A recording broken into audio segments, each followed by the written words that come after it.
Hello and welcome to another wonderful episode of Iron Port.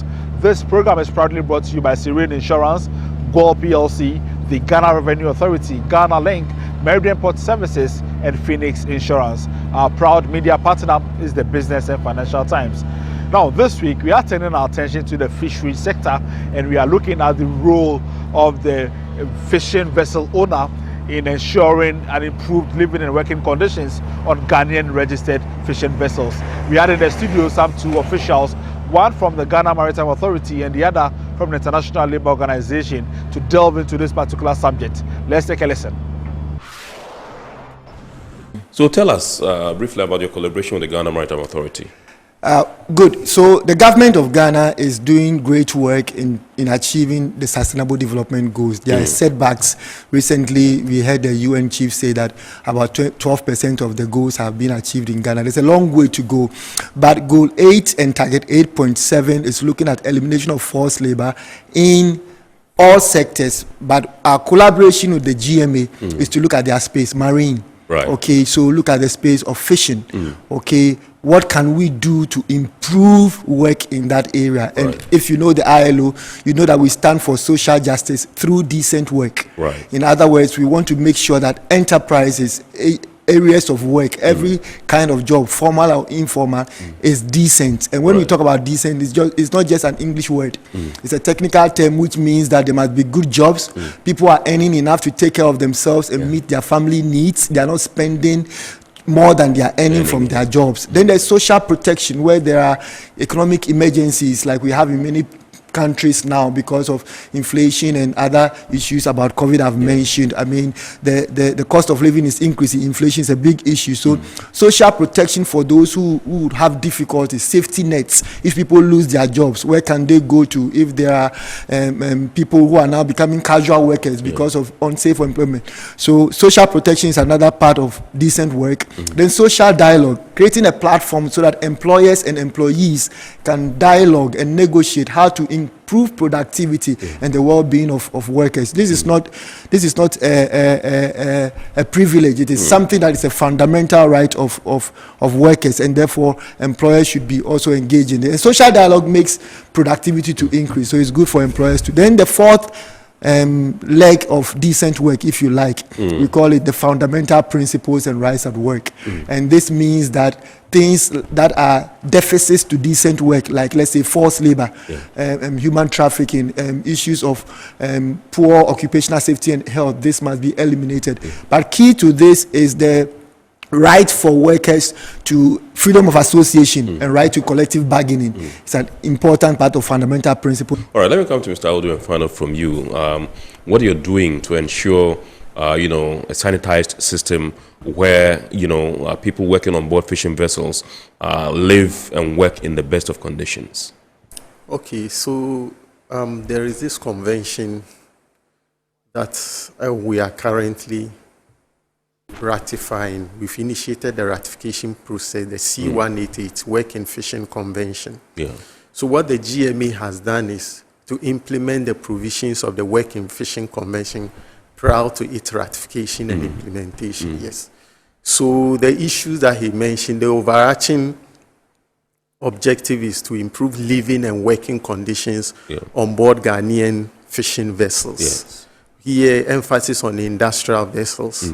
So what we have done is to ensure that the provisions of the C188 is being implemented. For instance, to ensure that fishers have a medical certificate before they embark.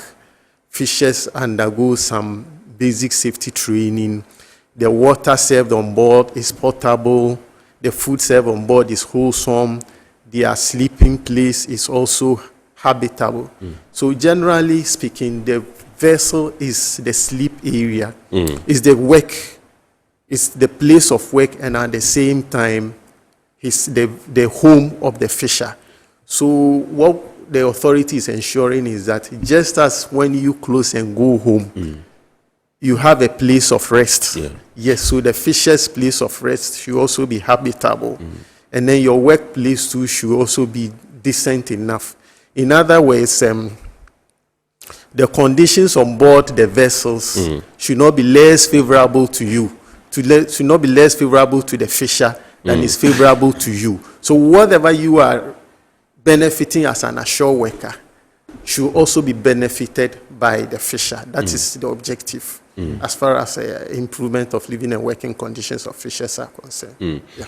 Have you had occasion where, disgruntled or embittered, fisher folk or crew members come to the GMA to report of unfair treatment, against vessel owners? Yes, but what happens is that the fishers are hesitant because of issues of blacklisting. But they normally do that through their reps, their unions. And also what the GMA seeks to do with this implementation of C188 is a dedicated line where fishers can send in anonymous information just to tell us what is happening in the industry. So, for instance, if there's no food on board, there's no water on board, we don't necessarily need to know who is making the report. So when the report is made that this vessel or that vessel had this condition on board, then our officers will get on board those vessels to ascertain whether those information are true or not. So these information come in all right, but normally they do so through the union representatives. Yeah. I can see you are smiling. Do you have any kind of additions to make? Yeah, Ken, to Mr. Audu's submission? You pointed it out clearly. Yes. The work area, the workspace is not supposed to be an antagonistic field between the employer and the employee. Yes. It's not supposed to be like that. It's supposed to be an area where there can be dialogue. How we are seated here and conversing. I mean, if I owed you and you were asking me of your money, it shouldn't be a fight. It's not wrong. So that's what we want to encourage with this social dialogue idea. And like Inisa mentioned, the conventions of the International Labour Organization, as you would know, they were established through a tripartite process. Governments, employers across the world, and workers across the world. In fact, symbolically, when the ILO's doors were being opened as an international agency on labor issues, there were 3 lockers that should be open at the same time. Governments alone cannot do it. Employers alone cannot do it. Workers alone cannot do it. So social dialogue is something that we have to encourage practically on the ground. That if an employer has a problem with an employee because of the work ethic, the person is not working effectively, there are too many excuses. It must not be done secretly. You must be able to call a meeting and the person would be there, just like, in any fair environment, you share. All right. Let me come to Mr. Audu and find out from you, in all of this, if there's supposed to be, a sanitized system where working conditions and living conditions aboard vessels can be, attained. There's a enormity of responsibility on the owner of the vessel. Can you tell us what role they can play in our quest to achieve this?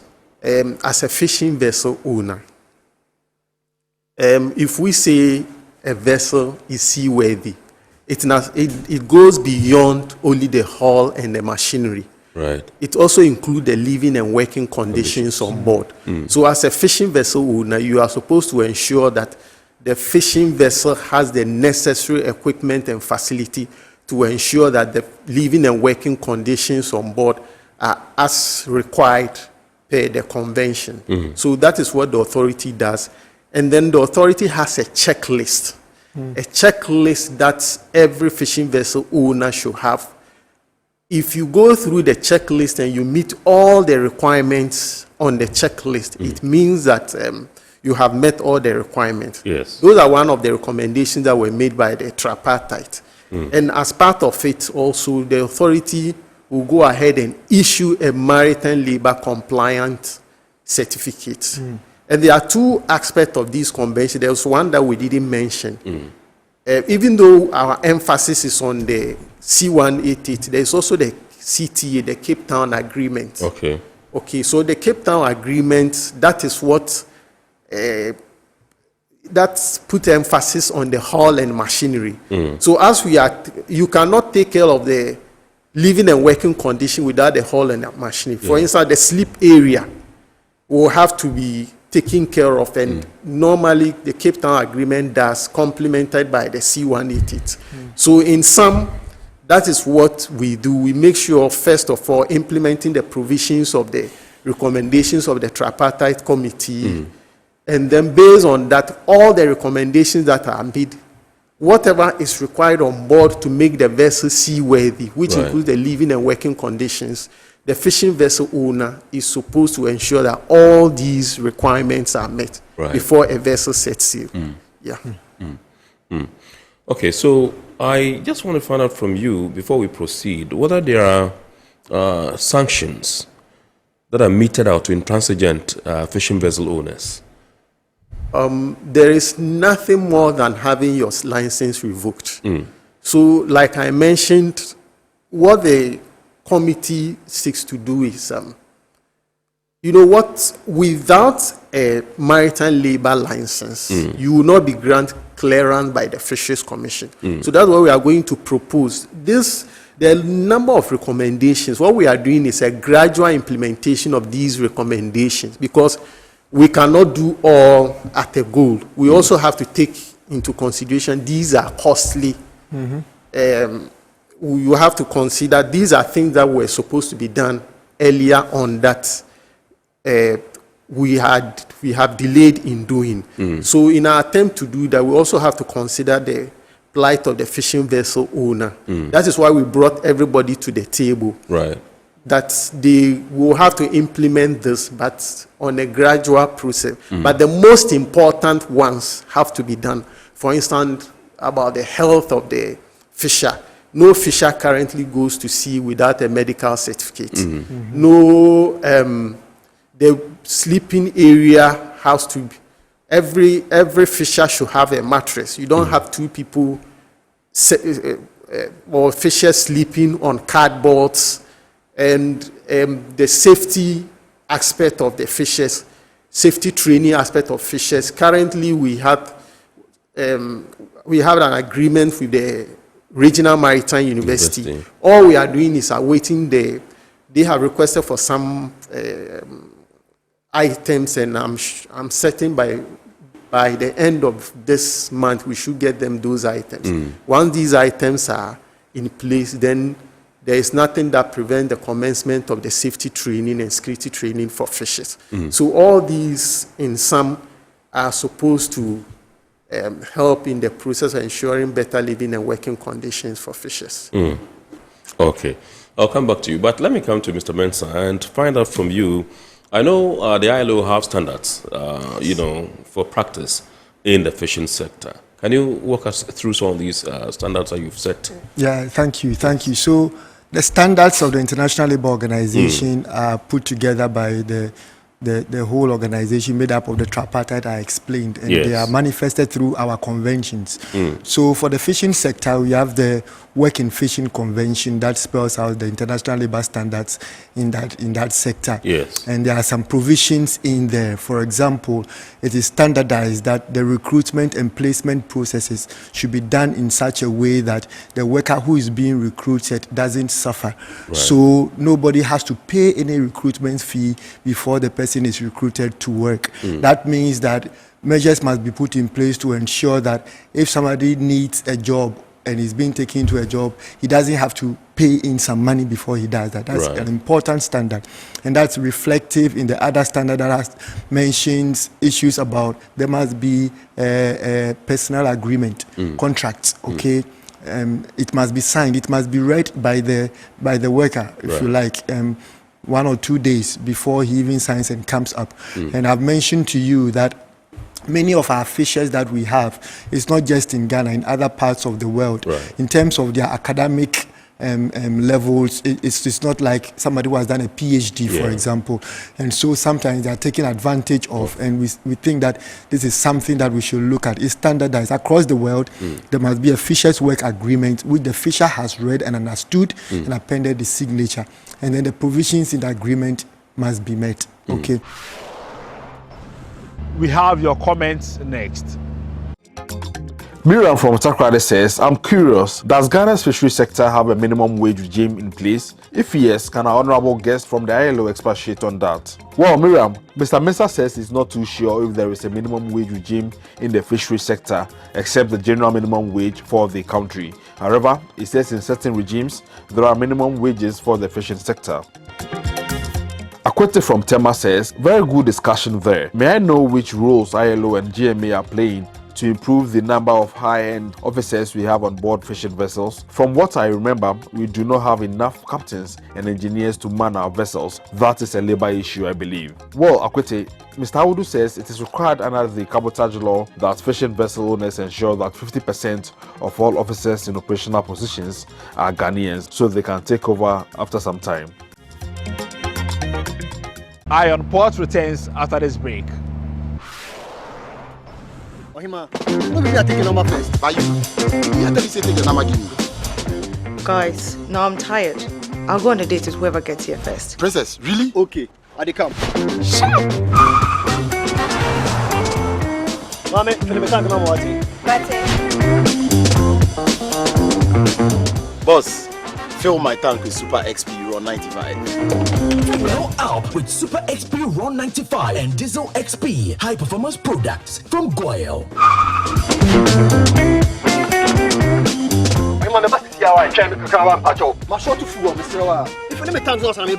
Sorry, Tony got here first, so I'm stepping with him. Oh, Cut him.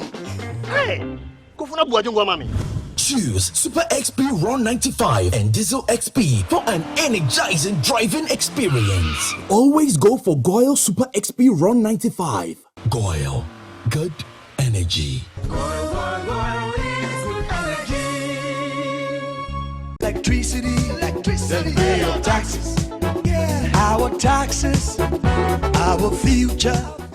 Because you see, without our taxes, we wouldn't have good roads, good schools, better hospitals, street lights, and other very important social amenities.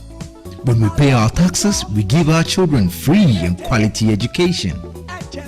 Talga, my money too small. Why should I pay my tax? Look, small.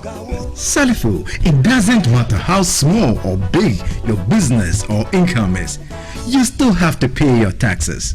The little taxes from each and every one of us, when put together, could give your community clean water or that deprived school with tables and chairs. Please pay your taxes. It is your responsibility. It is your civic duty. It is the law. Impressive factory. If only I had listened to you, I wouldn't have been in this mess. That devastating fire virtually wiped out the whole factory and my warehouse. Remember my misfortunes last year? Serene Insurance Asset All Risk Fire policy that I took were there to pay for my damaged stocks in the warehouse, and my machines that were affected by the floods have been replaced. My accident vehicle is back on the road thanks to Serene Insurance Motor Policy. Currently, my goods are on the high seas, covered with their marine cargo insurance policy. I was just telling Ajima about Serene Insurance. Oh, Ajima, tell him more. As a road contractor, I make sure I do my contractors all risk insurance for the projects and then workers' compensation for all the workers on site. With Serene Insurance, they will make sure they will cover your unknown tomorrow today. Serene Insurance, a new face of insurance. Call us now.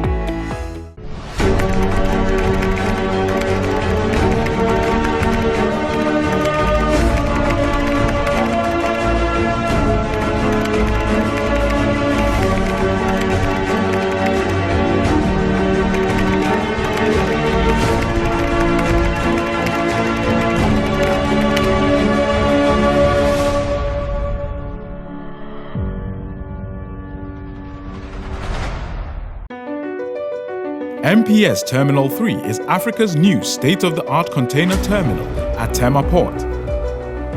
For manufacturers, agro-processors and traders, the new port means business can be done faster. This infrastructure boost will improve Ghana's port handling capacity, connect more trading routes, and oil the engine of growth for the economy, creating greater opportunities across all sectors as Africa's markets merge and become the largest trading bloc globally. MPS, we connect, you thrive. Business and life can be like the sea sometimes. Sometimes serene, sometimes calm, sometimes turbulent, and at times it brings the unexpected. However it is like, trust Phoenix Insurance for your home, car, business, and marine insurance needs. Call 0302-246-319 or 0243-690-492. At Phoenix, you experience a delightful service delivered with wisdom. Welcome back from the break. Now, news and activities happening within the port and maritime industry next. The Ghana Union of Traders Association has condemned the harassment of its members by officials of the Ghana Revenue Authority. In a press conference held in Accra, the president of the Ghana Union of Traders Association, Dr. Joseph Obeng, claimed that the GRA has established a task force to intercept goods and cargoes after they have been cleared, and this has become unbearable. He said cargoes bound for the Ashanti region are mostly affected by this activity. According to the GUTA president, this act is not a good look for the customs systems deployed at the country's ports and go a long way to derail trade facilitation. It could be recalled that a few days ago, our Ashanti region branch issued a press conference on this constant harassment and intimidation of traders in the region by GRE officers after their cargoes have passed through the due clearing processes at the port of Tema and released them to them. The Ghana Union of Traders Association said it will no longer tolerate the interception of cargoes after they have left the port and other activities that frustrate the business climate in Ghana. With regard to the VAT invigilation, we detest the Rambo-style manner of infiltration and invasion of our privacy in our business premises by the GRE. In a related development, the Ghana Revenue Authority has issued a swift response to narratives circulating in the media space from members of the Ghana Union of Traders Association and Traders Advocacy Group Ghana. These narratives include the alleged harassment and extortion by GRA tax forces, as well as frequent arrest of goods by customs monitoring tax forces, eventually leading to payment of heavy penalties by traders. In a press release, the management of GRA provided some clarification on the subject. The authority indicated that the various lawful compliance and enforcement measures, such as the VAT invigilation exercise, has led to significant additional revenue gains in addition to checking non-compliant taxpayers. Additionally, the GRA says the Customs Monitoring Task Forces has intercepted many smuggling attempts and short collections, leading to added revenue gains. The Revenue Authority therefore urged the GUTA executives to impress upon their members to be compliant, as the GRA is continuously working to engage them to resolve their issues. 46 men and 4 women from the Preventive Unit of the Customs Division of the Ghana Revenue Authority have successfully passed out from a 3-week intensive counter-terrorism training program at the 64 Infantry Regiment's Training School in Esutrare. This takes the total number of preventive officers who have undergone this training to 250 since 2017, when the program was initiated. The officers underwent training in military drills, weapons training, armed combat, among others, all towards the mandate of detecting, deterring, and disruption of illegal movement of goods, funds, and individuals that may be used to support acts of terror across the country's borders. Chief Revenue Officer in charge of the Preventive Unit at Customs, Kenneth Baye, highlighted the significance of such training programs in service of the fight against the ever-present threat of terrorism. We are the frontline agency as far as the borders are concerned, and this training will really equip us to play a role in stopping any threats before they become an event. The commander for the Customs Counter-Terrorism Unit, Benjamin Bekai, said his outfit will continue to carry out its special mandate. My unit, it's a specialized unit that is supposed to detect, deter, and disrupt illegal flow of goods and funds that will be used to facilitate terrorism in Ghana. Deputy Director of the National Counter-Terrorism Center of the Ministry of National Security, Daniel Osaibunsu, said this program ties into government's objective of protecting Ghanaians. This whole our fight against violent extremism, radicalization, and terrorism, we want to make it a non-kinetic affair. We don't want to weaponize it. That is why we are saying everybody must be part, every agency must be part. And that's the role National Security is playing here.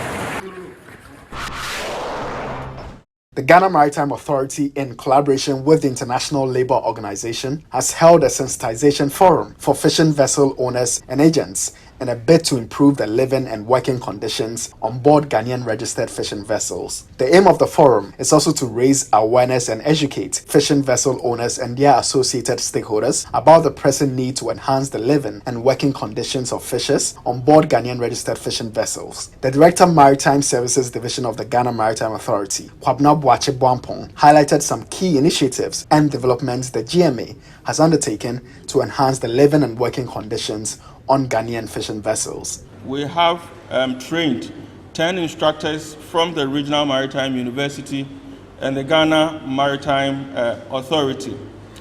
The instructors are ready to commence the basic safety and security training course for fishers, as was announced in one of our circulars, with the aim of certifying all fishers by September 2024. He revealed that the GMA now requires all foreigners serving on board Ghanaian fishing vessels to be issued with flag endorsement certificates to serve as a means to verify their qualifications and experience. The National Program Coordinator of the International Labour Organization, Emmanuel Kwame Mensah, said the ILO is committed to decent working environment in the fishing sector in line with the Sustainable Development Goals. It so happens that there are more than 128,000 fishers who are trapped in forced labor across the world.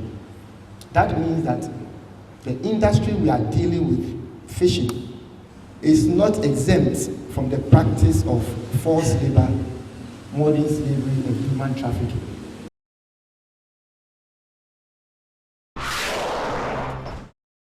We have some international stories coming up next. Fertiglobe, a strategic partnership between UAE's ADNOC and Dutch OCI Global, has signed a non-binding memorandum of understanding with UAE's AD Ports Group to explore logistics and supply chain opportunities for storing and shipping urea and ammonia at ports in Egypt and the UAE. According to Fertiglobe, the two companies will explore opportunities to leverage AD Ports Group's cargo handling and storage infrastructure as Fertiglobe strengthens its urea and ammonia storage and shipping capabilities. It's now time for the word of the day.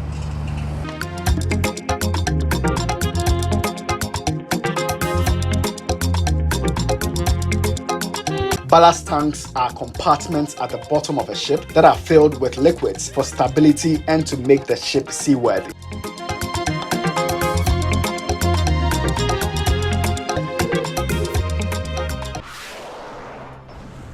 Now, schedules of vessels in the port, those at anchorage and those expected in the coming week, plus the Bank of Ghana exchange rate, you need to know to clear your goods from the port next.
So that's all for this week's episode of Eye on Port. Thank you for watching and thanks to the entire crew.